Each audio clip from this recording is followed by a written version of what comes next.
Hello. Now the bow,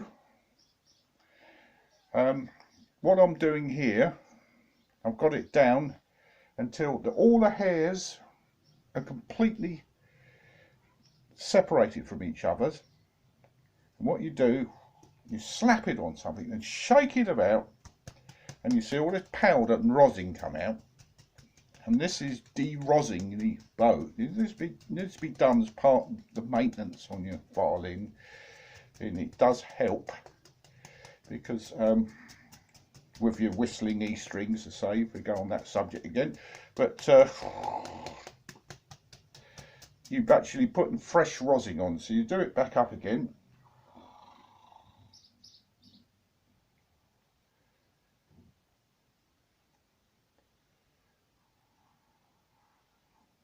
Now, so, the tension on the violin, it's got the bow down like that onto the and the test is on the hand. Actually, fire how it goes down, because that's you're replacing the violin with your wrist on your left hand to see how the correct. So you want to keep, you don't want it too tight. Otherwise it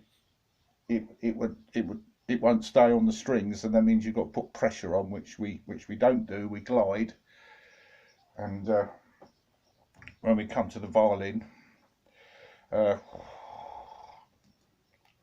violin holds the bow, and well, I mean these are anyway. I'm just going to get the violin.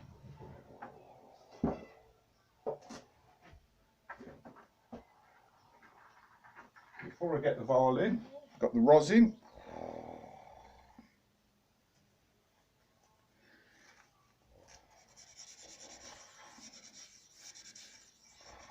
Because the most valuable part of the violin, usually the bow, is worth more than the violin. A really good bow, because this bow has got mother of pearl on it, so all this hill end is providing the correct weight. So as you've got a weight on it, you don't need any pressure, any weight from your arm or wrist. It's totally weightlessly, the bow travels itself. So we're putting a few rosin, try and get it evenly done. If you're doing a tremolando, you know, on the strings, that's the way you should rosin the bow.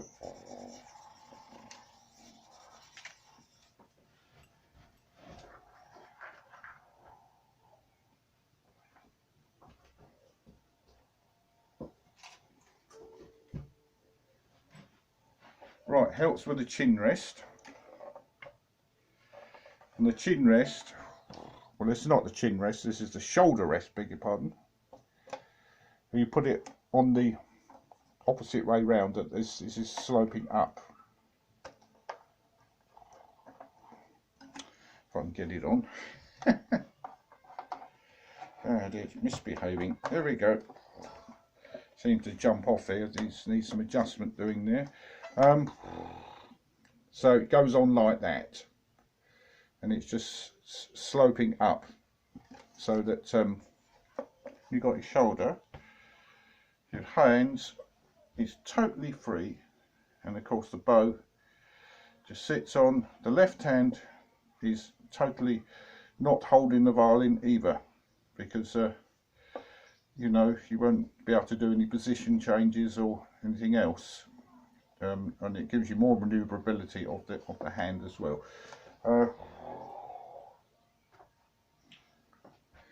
Right, I'm going to tune up.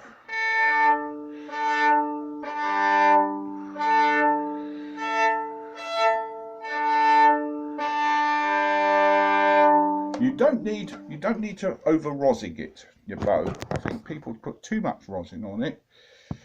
You'll get the powder, and then you get to build up rosin beneath the bridge, and this becomes all white. It gets so caked on, it's going very difficult to clean. You have to take to a violin dealer to get it flushed and cleaned off. So, if to prevent that, you know, to save your money, if you clean it every time you put it to bed, clean the strings with a cloth and then clean all underneath the bridge every time you finish playing.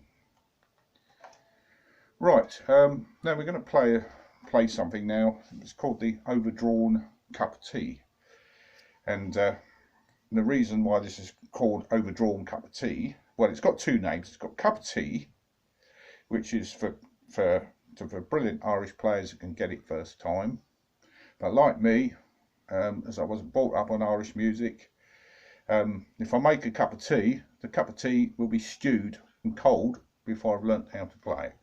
So, so a bit of a self joke there, but so it's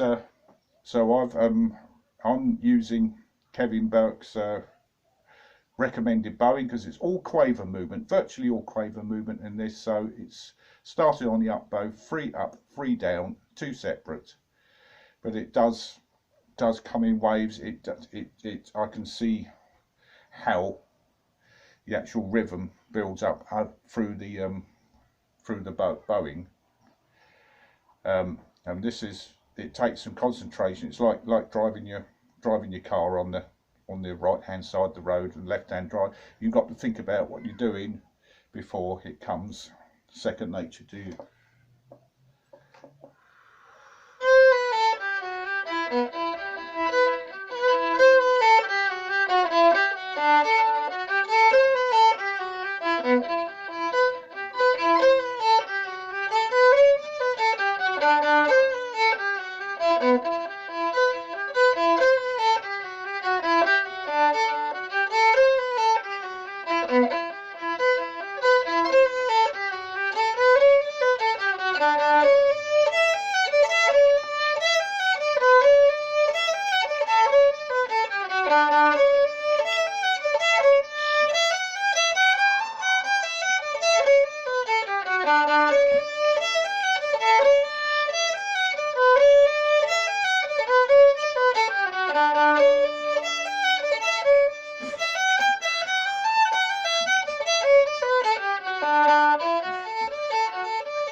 Well, probably enough of that.